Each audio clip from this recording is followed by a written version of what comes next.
नमस्कार दोस्तों, स्वागत है आपका स्टडी फॉर सिविल सर्विसेज में। वीडियो को पूरा देखिए। कोई भी आपका फीडबैक है, कोई सजेशन है, तुरंत वीडियो में कमेंट करके जरूर बताइए। अच्छा लगे तो वीडियो लाइक जरूर कर लीजिए और ऐसे वीडियो लगातार फ्री में पाने के लिए चैनल को तुरंत सब्सक्राइब कर लीजिए और बेल आइकन को जरूर टैप कर लीजिए ताकि आगे भी सारे वीडियो आपको मिलते रहे। यूट्यूब में फॉलो करते हैं तो प्लीज ये वाला फ्री टेलीग्राम चैनल जरूर ज्वाइन कर लीजिएगा। सारे नोटिफिकेशन, सारे अपडेट यहीं पे आते हैं, ध्यान रखिएगा। स्टडी फॉर सिविल सर्विसेज का कोई भी पेड ग्रुप अगर आपको ज्वाइन करना है तो सिर्फ 856480560660897523864455 यही नंबर है हमारे, सिर्फ जहां पे कॉल या व्हाट्सएप कर सकते हैं। इंस्टाग्राम पे हमारा पेज जरूर फॉलो कर लीजिएगा, studyforcivil.services है। ट्विटर पे हमको जरूर फॉलो कर लीजिएगा, @studyforcivils है। सारे क्वेश्चन अटेम्प्ट करिए और स्कोर अपना तुरंत कमेंट करके बताइए।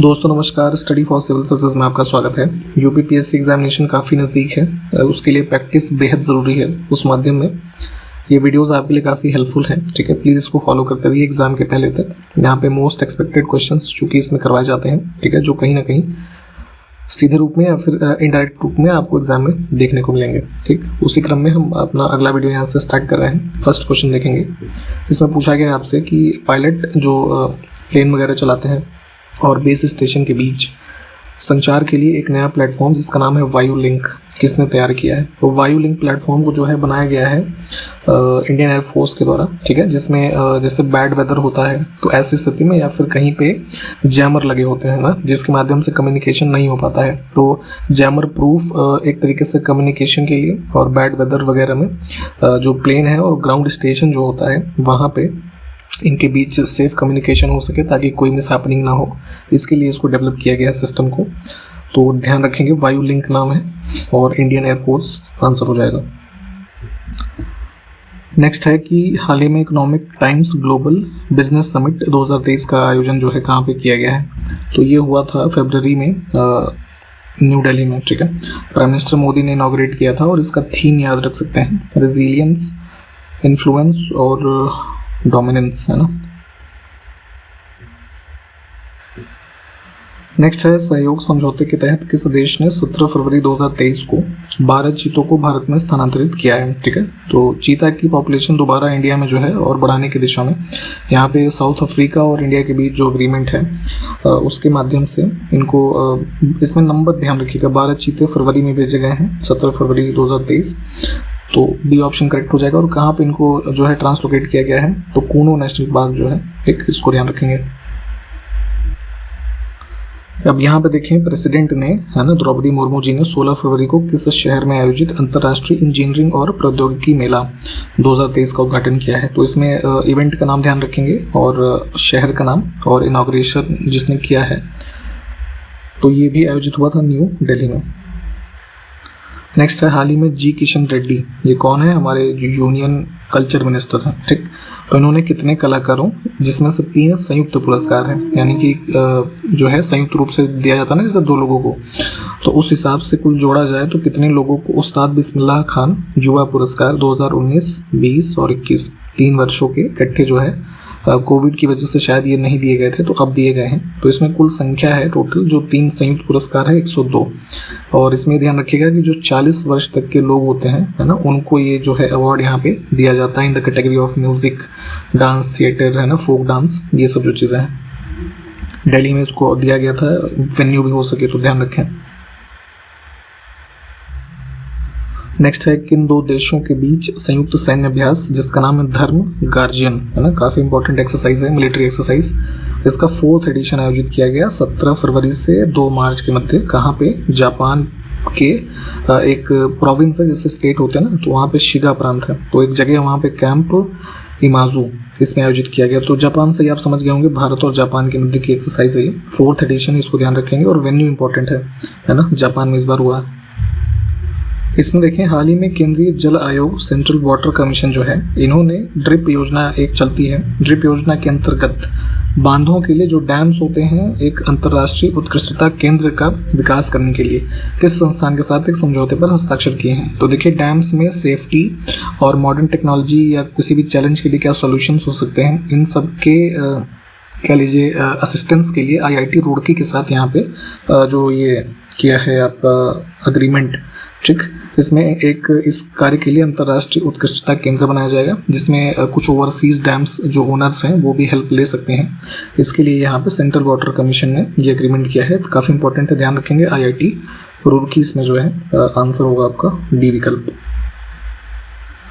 फरवरी 2023 को भारतीय सेना यानी इंडियन आर्मी की बात हो रही है, इसका उप प्रमुख किसे नियुक्त किया गया है, ठीक है। तो vice chief of army staff बने हैं MV सुचेंद्र कुमार, डी विकल्प।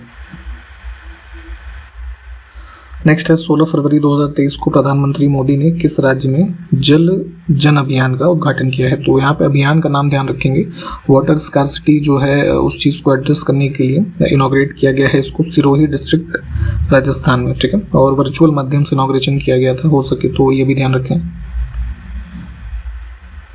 आधार जारी करने वाली संस्था UIDAI, ठीक है, unique identification authority of India. तो इन्होंने हाल ही में किस नाम से एक AI बेस्ड यानी कि artificial intelligence based chat box launch किया है, जारी किया है, ठीक। तो आप देखते होंगे कई सारी वेबसाइट्स पे आप विजिट करते हैं आज की डेट में या एप्लीकेशन पे, तो वहाँ पे ऐसे कॉर्नर वगैरह में कहीं पे एक चैट बॉट होता है, ठीक, जिसमें कुछ आपके जो क्वेरीज हैं उसका आंसर वो आर्टिफिशियल इंटेलिजेंस और मशीन लर्निंग के बेस पे वो चैट बॉट दे सकता है, ठीक। तो उसी क्रम में आधार कार्ड से रिलेटेड जो भी सर्विसेज हैं उसके बारे में इंफॉर्मेशन के लिए आधार मित्र नाम से एक चैटबॉट जो है डेवलप किया गया है, इंपॉर्टेंट रहेगा, ध्यान रखेंगे। नेक्स्ट है हाल ही में भारतीय मूल के अमेरिकी नील मोहन किस संस्था के CEO बने हैं, ठीक। तो यूट्यूब जो है गूगल का वीडियो डिवीज़न उसके यहाँ पे CEO बने हैं, इससे पहले जो थे सुजान, उनको रिप्लेस किया है इन्होंने। नेक्स्ट देखिए अल्मोड़ा उत्तराखंड में स्थित विवेकानंद पर्वतीय कृषि अनुसंधान संस्थान की स्थापना वर्ष आपसे पूछा जा रहा है। तो ये जो है प्री इंडिपेंडेंस है 1924 का। इस क्वेश्चन में देखें जो वेराइटीज ऑप्शंस में लिखी हुई हैं तो गेहूं की किस्म कौन सी नहीं है, ठीक। तो इसमें रत्ना जो डी विकल्प में है ना, ये राइस की एक वैरायटी होती है। इस क्वेश्चन में देखें कौन सा युग्म सुमेलित है ये बताना है, ठीक है। तो कुछ हमारी क्रॉप्स लिखी हैं और लार्जेस्ट प्रोडक्शन जो सी कंट्री करती है उसका नाम लिखा है, इसमें थोड़ा सा करेक्शन करेंगे। देखिए मिलेट यानी बाजरा जो है उसके प्रोडक्शन में नंबर 1 इंडिया होगा, ठीक। अफ्रीका लिखा हुआ है, ये गलत हो जाएगा, ठीक। और मेज़ में US यानी अमेरिका है, और चाइना में राइस में चाइना है नंबर 1, सेकंड पे इंडिया है ना। तो उस हिसाब से अगर हम यहाँ पे दूसरे में इंडिया रखें तो फिर डी ऑप्शन हमारा सही हो जाएगा, थोड़ा इस करेक्शन को ध्यान रखिएगा। नेक्स्ट देखिए कि मेलाकोनाइट किस धातु का अयस्क है। तो ये देखेंगे इसका कॉपर का है, इसकी जो कह लीजिए ये है मतलब अवेलेबिलिटी है सबसे ज़्यादा है, तो इधर स्पेन वगैरह के रीजन में काफ़ी पाया जाता है, ठीक है, मेलाकोनाइट। इसमें देखें कौन सी एक निष्क्रिय गैस है, इनर्ट गैस, हमने पहले भी बात की हुई है इनर्ट गैसेस या नोबल गैसेस की, जो किसी भी मेटल वगैरह के साथ रिएक्ट नहीं करती हैं। तो केमिस्ट्री में आपने अगर पढ़ा होगा ग्रुप 18 की जो गैसेस हैं उनको इनर्ट गैसेस कहा जाता है। तो इस दिए हुए विकल्प में सिर्फ एक है आर्गन, इसके अलावा जो और होती हैं हीलियम, आर्गन हो गया आपका, फिर जैसे नियॉन है, क्रिप्टन है ना, जेनॉन और रेडॉन, ये सब नाम ध्यान रखा करिए। नेक्स्ट है भारत का पहला निजी बंदरगाह यानी कि प्राइवेटली ओन्ड जो पोर्ट है, पीपा वाव नाम है इसका, नाम ध्यान रखिएगा कहाँ पे स्थित है, किस राज्य में, ठीक है। तो APM टर्मिनल करके इसके प्रमोटर हैं और ये गुजरात में स्थित है, ठीक।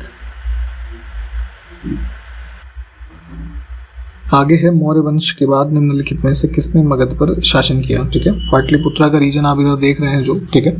तो यहाँ पे मौर्यों के बाद जो है पुष्यमित्र शुंग ने शुंग डायनेस्टी की स्थापना की 185 BC है, ठीक है। और इधर देखेंगे तो अराउंड 73 BC तक इनका शासन रहा, जिसमें मुख्य रूप से पुष्यमित्र, शुंग, अग्निमित्र, देवभूति ये सब शासन करते हैं, है ना। पाटलिपुत्र इनकी भी कैपिटल थी, तो ये करेक्ट हो जाएगा, सी विकल्प। नेक्स्ट है आयुर्वेद के वैद्य चिकित्सा का भगवान किसे मानते हैं, ठीक। तो देखेंगे यहाँ पे सबसे ज़्यादा जो इम्पोर्टेंट माना गया है ना, ये इनको मतलब गॉड ऑफ मेडिसिन की संज्ञा दी गई, जितने भी आयुर्वेदिक वैद्य हुए हैं, ठीक है, उनके द्वारा धन्वंतरी को। नेक्स्ट है किस सिख गुरु ने स्वयं को सच्चा बादशाह कहा था, ठीक है। तो ये देखेंगे 6th गुरु थे, गुरु हरगोविंद सिंह, ठीक, इन्होंने कहा है। ऑप्शन बी को चुनेंगे हम।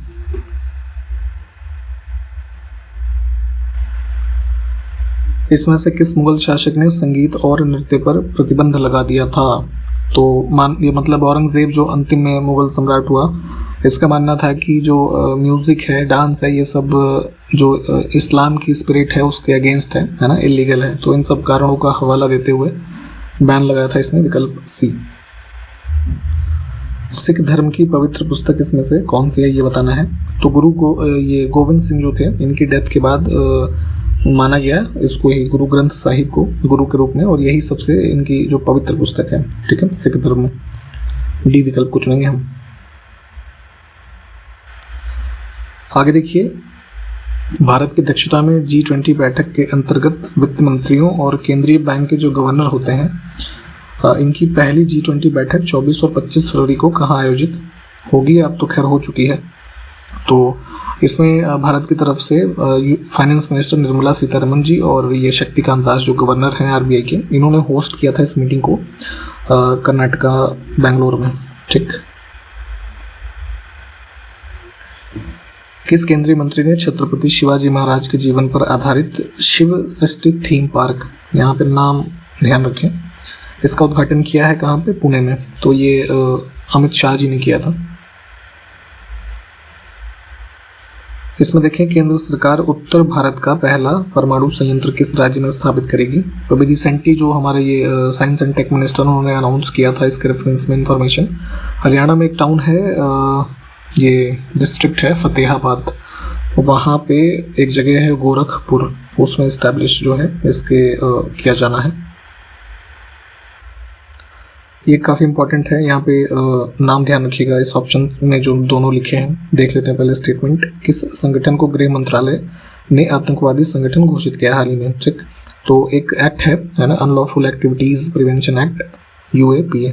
इसका शेड्यूल 1 एक जो है, उसमें यहाँ पे जो टेररिस्ट ऑर्गेनाइजेशंस को डिजिग्नेट करता है कौन, गृह मंत्रालय, ठीक है। जो मतलब इलीगल एक्टिविटीज़ या तमाम तरह की जो मिलिटेंट एक्टिविटीज़ है उन सब के रेफरेंस में। तो थोड़ा इस एक्ट के बारे में भी देख लीजिएगा।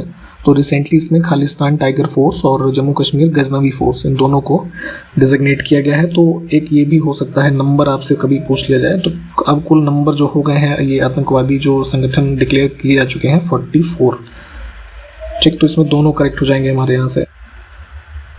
हाल ही में किस देश ने अंतर महाद्वीपीय बैलिस्टिक मिसाइल जिसका नाम है हवासोंग 15, नाम ध्यान रखेंगे, इंटरकॉन्टिनेंटल बैलिस्टिक मिसाइल है, और इसका टेस्ट फायर किया था इसने नॉर्थ कोरिया ने। नेक्स्ट है, हाल ही में किस देश के खिलाड़ी इगा स्वितायेक, है ना, नाम ध्यान से देख लीजिए, इन्होंने लगातार दूसरा कतर ओपन खिताब जीता है, ठीक है। टेनिस का जो टूर्नामेंट होता है तो कतर ओपन उसी में से एक है जिसको जीता है इगा स्वितायेक ने, और ये जो है कहाँ से संबंधित है, पोलैंड से।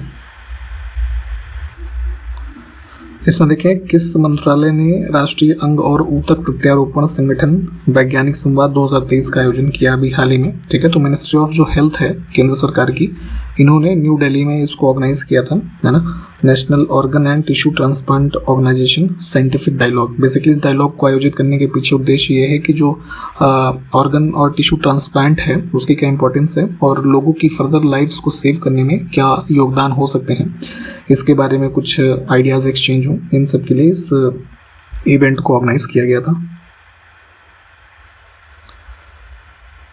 18 से 20 फरवरी के मध्य कृषि दर्शन एक्सपो 2023 कहाँ पे आयोजित किया गया है ये बताना है। तो कृषि से संबंधित एक्टिविटीज़ जिसमें ऐसे समझिए जैसे जो बीज और फर्टिलाइजर्स के मैन्युफैक्चरर्स हैं, अन्य service provider, policy maker, government department in जो और इंस्टीट्यूट्स हैं, इन सब का एक कलेक्टिव इवेंट है कृषि दर्शन एक्सपो 2023 जो आयोजित किया गया है हिसार हरियाणा में, जहाँ पे इन दिनों के मध्य कई सारे इवेंट्स हुए और जो आइडियाज़ होते हैं और कैसे इन चीज़ों को फर्दर अच्छे से किया जा सके उसके लिए इसको किया गया था, ठीक। ऑर्गेनाइज किया था, ये भी ध्यान रखिएगा, जो मिनिस्ट्री ऑफ एग्रीकल्चर है ना, यूनियन गवर्नमेंट की, उन्होंने। हाल ही में किस मंत्रालय ने ड्राफ्ट भू विरासत स्थल और भू अवशेष संरक्षण और रखरखाव विधेयक 2022 अधिसूचित किया है। तो मिनिस्ट्री ऑफ ये माइंस जो है ना, इन्होंने ये प्रिवेंशन एंड मेंटेनेंस बिल जो हमारी ये साइट्स हैं इसके बारे में अभी लाया था। इसमें एक चीज़ ये ध्यान दीजिएगा, जियोलॉजिकल सर्वे ऑफ इंडिया के अंतर्गत जो डिक्लेयर्ड हेरिटेज साइट्स हैं भारत में कुल, उनकी संख्या 32 है। एक बार इसकी लिस्ट देखेंगे और जो ये बिल है नोटिफाई किया गया, इसके जो और भी अन्य फीचर्स हैं इसको सर्च कर लीजिएगा प्लीज़। ठीक, यूरोपीय यूनियन जो है ना, इन्होंने किस वर्ष से गैस और डीजल कारों की बिक्री पर प्रतिबंध लगाने की घोषणा की है। ठीक है, तो यहाँ पे अनाउंस किया था रिसेंटली कि इसमें जो फॉसिल फ्यूल बेस्ड है ना और गैस डीजल कार हैं, इनकी बिक्री बंद की जाएगी 2035 में। हाल ही में इंक्लूसिव डिजिटल सर्विसेज, ये क्या है, थीम है किसका, सेकंड ग्लोबल हैकाथॉन, जो उसका नाम है हार्बिंगर 2023 है ना। तो इसकी घोषणा किसने की है, तो ये अभी ऑर्गेनाइज किया गया हार्बिंगर जो 2023 हैकाथॉन है, इसको ऑर्गेनाइज कौन करता है, आरबीआई है ना। और थीम ध्यान रखिएगा, थीम इंपॉर्टेंट है। इसमें देखिए स्थिर अनुपात का नियम किस वैज्ञानिक ने दिया था, तो केमिस्ट्री में आपने पढ़ा होगा कि केमिकल कंपाउंड जो है सेम एलिमेंट के साथ कंबाइंड रहेंगे सेम प्रोपोर्शन में बाय मास है ना। इस रेफरेंस में ये स्थिर अनुपात का नियम ना पढ़ा हो तो एक बार फिर से देख लीजिएगा। तो फ्रेंच साइंटिस्ट थे JL प्राउस्ट, इन्होंने दिया था, जोसेफ प्राउस्ट। ठीक, यहाँ पे बस नाम खैर ज़रूरी है इसमें। संविधान सभा के द्वारा गठित संचालन समिति के अध्यक्ष कौन थे, कई सारी कमेटीज बनी थी छोटी बड़ी, आपको पहले बताया गया है। तो उसी में से एक स्टीयरिंग कमेटी जो थी, इसके अध्यक्ष कौन थे, डॉक्टर राजेंद्र प्रसाद। इसमें से जो घटनाएं लिखी हुई हैं, कौन सी वैसी घटना है जो केवल प्रकाश में होती है, ध्वनि में नहीं। ठीक, तो देखेंगे पोलराइजेशन की घटना सिर्फ लाइट वेव्स में होती है ना, साउंड में नहीं होती। बाकी के ये जैसे इंटरफेरेंस, डिफ्रैक्शन, रिफ्लेक्शन, रिफ्रैक्शन, ये सब सारी जो घटनाएं हैं ये सब हो जाती हैं दोनों में। इसमें से किसको चालकोलिथिक युग भी कहा जाता है। ठीक है, एंशिएंट हिस्ट्री के रेफरेंस में आप देखते हैं कि जो एक ट्रांजिशन पीरियड था नियोलिथिक और ब्रॉन्ज एज के बीच में, कॉपर एज है ना, उसको चालकोलिथिक पीरियड कहा जाता है। उच्च पुरापाषाण काल में हड्डी की बनी हुई मातृ देवी की प्रतिमा कहाँ से प्राप्त हुई है। ठीक है, गॉडेस, मदर गॉडेस की जो ये मूर्ति मिली है, प्रतिमा, ये मिली है आपको बेलन वैली से, उत्तर प्रदेश में। ठीक, बेलन वैली के बारे में हमने पहले बताया आपको। वर्तमान के जो उत्तर प्रदेश के जिले हैं, किस जिले में स्थित है, जरा ये कमेंट करिए। तो इसमें देखें भारतीय नौसेना के जनक के रूप में किसको माना जाता है या कहा जाता है। ठीक है, तो देखेंगे मिडिवल पीरियड में चूंकि मराठा एम्पायर कोस्टल एरिया जो है आप देखते हैं वेस्ट इंडिया में। ठीक है, यहाँ पे स्थित है कोस्टल एरिया। तो यहाँ पे शिवाजी का जो है शासनकाल आप देखेंगे तो कई सारे इन्होंने बेसेस जो है यहाँ पे डेवलप किए थे। ये आपका जैसे डच और इंग्लिश कंपनीज वगैरह काफ़ी समय यहाँ पे अटैकिंग रूप में थी, तो उन सबको भी प्रिवेंट करने का काम इन्होंने किया। ठीक, तो इस सब वजहों से नौसेना के जनक के रूप में छत्रपति शिवाजी महाराज को जाना जाता है। काफ़ी इंपॉर्टेंट फैक्ट है, प्लीज़ ध्यान रखेंगे। सिंधु घाटी सभ्यता की अधिकतर मुहर किस पदार्थ से निर्मित की गई थी, ये बताना है। ठीक है, जो भी सील्स हमें प्राप्त हुई हैं, ठीक है, तो मेजर उसमें से देखेंगे जो बनी हुई हैं जिस प्रकार की एक सॉफ्ट स्टोन होता था, है ना, जिसको कहते थे स्टेटाइट, सेलखड़ी हिंदी में कहते हैं, इससे बने हुए थे। ठीक है, हालांकि अन्य चीज़ों से भी बने हुए थे, लेकिन फिर भी मेजर रूप में स्टेटाइट का नाम ध्यान रखेंगे। विकल्प ए हमारा करेक्ट है। और इसी प्रश्न के साथ यहाँ पे इस वीडियो को हम समाप्त करेंगे। जो क्वेश्चंस हमने आपको स्पेशली बोले हैं प्लीज़ उसको डिटेल में पढ़ लीजिएगा। कंटिन्यू करेंगे हम रिवीजन के माध्यम के रूप में इस वीडियो सीरीज को आगे भी। तो ठीक है, अगले वीडियो में मिलते हैं आपसे, तब तक के लिए नमस्कार, जय हिंद।